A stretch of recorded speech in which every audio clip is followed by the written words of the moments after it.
people who are viewing from within New Zealand and Australia. So we welcome our guest, Maulana Haider Shirazi, for a talk of the morning. Assalamu أعوذ بالله من الشيطان الرجيم بسم الله الرحمن الرحيم الحمد لله رب العالمين وصلى الله على سيدنا ونبينا أبي القاسم المصطفى محمد وعلى أهل بيته الأطيبين الأنجبين بهم نتولى ومن أعدائهم نتبرأ إلى الله اللهم كن لوليك الحجة ابن الحسن صلواتك عليه وعلى آبائه في هذه الساعة وفي كل ساعة وليا وحافظا وقائدا وناصرا ودليلا وعينا حتى تسكنه أرضك طوعا وتمتعه فيها طويلا اللهم صل على محمد وآل محمد. We ask Allah Tabaraka wa Ta'ala on this glorious day and the moments that you are in, the Fajr and pre-Fajr, pre-dawn, which is one of those most important and most Mubarak occasions. And one of the reasons, now in general circumstances, because that's the time when there is a heavy downpour of the angels, angels of the day returning to serve, angels of the night leaving from service. And that is the time when there is this immense downpour of the barakat of Allah Tabaraka wa Ta'ala. And in all these teachings that we have, it is said that to wake up at night, and especially at that time of before Fajr, if you want dunya, it is in that. If you want akhirah, it is in that time. And Marhum Qazi Tabatabai, the mentor of the Urafa and also the Asatid of one of the ones who passed recently, it's Marhum Ayatullah Bahjat, he used to say that wake up at that time, keep up at that time, whatever you want can be given to you at that time. And if you don't feel like offering the night prayers at that time, just get up, sit up and have a cup of tea, and don't deprive yourself of the barakat of the time that is before Fajr. So it's a beautiful time. Now, one of the complaints that Rasulullah has, in fact, quite a lot of complaints he has on the Day of Judgment. Now, this has been mentioned in Quran. It says, وَقَالَ الرَّسُولُ يَا رَبِّ إِنَّ قَوْمَ اتَّخَذُوا هَذَا الْقُرْآنَ مَهْجُورًا.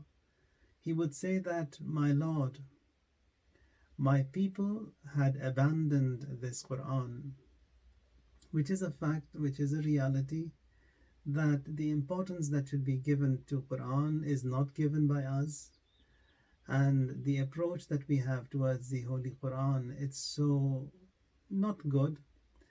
And when you look into the programs also that are held, you have an audience for every program, a large number of people attending in different observances. But when it comes to Quran, now in this lockdown, we saw the same thing, and pre-lockdown, it was the same. Worldwide, globally, it is the same. In the northern hemisphere, this is the case. In the southern hemisphere, this is the case. In all these jalasat that are held for Quran, it is a very, very small portion of mu'mineen that participate, which is very sad. When you look into the ta'keed Quran has on Quran, ta'keed Ma'asumeen had for Quran, and all the noble ones, the importance they gave to Quran, and when we compare ourselves with our share and what our role has to be, it is zero, we could say, in simple words, which is very bad. Quran has to be the center point of our lives. Quran, every prosperity, every success can be sought via the Quran. And if we want benefit in this dunya, it is with the Holy Quran. And in the Akhirah also it's the same. In Quran, there are so many ayat that say, فَقْرَأُوا مَا تَيَسَّرَ مِنَ الْقُرْآنِ. For example, in Surah Muzzammil, when Allah addresses His most beloved Habib, and then in this surah, He's talking about an issue, and all of a sudden He says, فَقْرَأُوا مَا تَيَسَّرَ مِنَ الْقُرْآنِ. That is, recite whatever is possible for you from the Quran. And then He talks about other issues. And once again he comes up Allah and says فَقْرَأُوا مَا تَيَسَّرَ مِنَ الْقُرْآنِ, yet again emphasizes that recite Quran. Now these great personalities that we have, among them Imam Khomeini rahmatullahi alayhi, with that busy schedule that he had in the month of Ramadan, he used to shut down everything, every other business. It only for emergencies it was open. And because this month is a special month and we have to give a lot of emphasis to Quran, in reciting Quran, in understanding Quran. And here Rasulullah sallallahu alayhi wa alihi wasallam, in one of those famous quotes, he says that فَإِذَا الْتَبَسَتْ عَلَيْكُمُ الْفِتَنِ, when you see that there are all these fitnas and mishaps and balas that you are surrounded with, كَقِطَعِ اللَّيْلِ الْمُظْلِمِ, like a pitch dark night, you are surrounded with all these fitnas and problems. What do? Rasulullah says فَعَلَيْكُمْ بِالْقُرْآنِ, that is, it is wajib on you, it is binding on you. Alaykum in Arabic means it is mandatory upon you, it is binding upon you, that whenever you have been hit in a turbulence, in a problem, alaykum bil Quran, you go to Quran. Why do you go to Quran? Says فَإِنَّهُ شَافِعٌ مُشَفَّعٌ, it is that being, that existence that will intercede. Mushaffa'un, and the intercession of Quran is definite, it is certain. مَاحِلٌ مُصَدِّقٌ مَنْ جَعَلَهُ أَمَامَهُ قَادَهُ إِلَى الْجَنَّةِ, if you place Quran before you, it will lead you, it will take you to the heaven. وَمَنْ جَعَلَهُ خَلْفَهُ سَاقَهُ إِلَى النَّارِ, if you put Quran behind you, that will take you to the hell. وَهُوَ الدَّلِيلُ يَدُلُّ عَلَى خَيْرِ السَّبِيلِ, Quran, it's that guide, it is that evidence, it will take you to the best of paths. فَظَاهِرُهُ حُكْمٌ, when you see the verses of ayat, they are all definite, they are all commands, and they are all filled with wisdom. It's ilm, it's knowledge. And then you see that it is so simple, at the same time it is so deep, these ayat, the verses of Quran. Quran hudan min al-dhalala, that is, it is a guide in all the deviations. It is tibyanun min al-ama, in every blindness you would see that Quran is what will guide you and it will walk you through. So Quran, a lot of importance has to be given to it. When you see the riwayat also, they says that people who did not benefit from the Holy Quran whilst they were living and in their lives, عُلِّمَ فِي قَبْرِهِ, Imam Sadiq alayhi salam says that Quran will be taught to them in their graves. Taught to them in their graves. Now, when we die, the file closes. Whatever we've learned, whatever we've earned, the baqiyatus salihat, everything comes to an end. Here, Hadith says that Quran will be taught to us in our graves, and then we will regret that whilst we were alive, why did we not give importance to Quran? Why did we not come to Quran? Why did we not understand Quran? Quran is beautiful and it's lacking in our lives. In Surah Muzammil, you see, إِنَّ رَبَّكَ يَعْلَمُ أَنَّكَ تَقُومُ أَدْنَى مِنْ ثُلُثَيِ اللَّيْلِ وَنِصْفَهُ وَثُلُثَهُ وَطَائِفَةٌ مِنَ الَّذِينَ مَعَكَ. Allah says that He knows, your Lord knows that, O Prophet, you rise, you stand at night in worship. It's 2/3 of the night you are in worship, half of the night you are in worship, part of the night you are in worship, and Allah is the one who manifests and who has the power over the night and the day. And then after talking about all of this, suddenly Allah says, فَقْرَأُوا مَا تَيَسَّرَ مِنَ الْقُرْآنِ, recite whatever is possible for you from the Quran. And then when it comes to Quran, you see that all these different doubts and confusions that are being created by people. Why is that? Because there is an evil and there is a zayg, or deviation in their hearts. That is why they come up towards those parts of the Quran where they don't understand. Quran clearly says that some of these ayat, they are crystal clear. You don't need any tafsir, you don't need any extra explanation. But some of these ayat, they are mutashabih, that is, you need help in understanding those ayat. Where do you get that help from? You get that help from those who know, that is, from those of those who are learned in that field. وَالرَّاسِخُونَ فِي الْعِلْمِ. You get that help from the Ma'sumin alayhimus salam. They will tell you what these ayat mean. They don't understand, they just go after those ayat. Why does Quran say this? Why does Quran say that? And they come up with all these different excuses to put aside Quran. So Quran, it's that greatest of the blessings of Allah Tabaraka wa Ta'ala that Rasulullah leaves behind for us. But how do we deal with that Quran? So in this month especially, and at this time of Sahar, if you ask Allah that give us an opportunity that we benefit from this glorious book a lot in this month, and whatever we've learned, it continues after this sacred month. It shouldn't be as such that Quran, when Rasulullah complains and says that my nation abandoned Quran, it is a fact. Now what do we do with Quran? We want, when we are traveling for protection, for safety, we just bring that Quran and everyone has to go under the Quran, or we spend so much of money to buy the best of the prints of Quran to be given to the bride, or it's this Khatm Quran which is done, recitation of Quran when someone dies, or even worse than that, Quran is totally absent from the lives of many of the Muslims. Recitation of it also lacks in many of these places. So it is sad. Quran that has to be first, which has to be foremost in our livings, doesn't have that place. It's the last most we could say, which is very sad. When then Quran says that Rasulullah, in a hadith from the Holy Prophet sallallahu alaihi wasallam, he says, يَجِيءُ يَوْمَ الْقِيَامَةِ ثَلَاثَةٌ يَشْكُونَ. On the day of judgment, three will come and they will complain. Who are those three? The first one is Al-Mushaf. Mushaf is the book, is Quran. Wal-Masjid, and then Wal-Itra. Masjid will also complain. Itrat are the Ahlul Bayt, they will complain. Now what kind of a complaint is that? Says يقول المصحف يا رب حرقوني ومزقوني. Quran will come and say that, God, they burnt me, they destroyed me. Now we don't burn Quran, we don't destroy in that sense.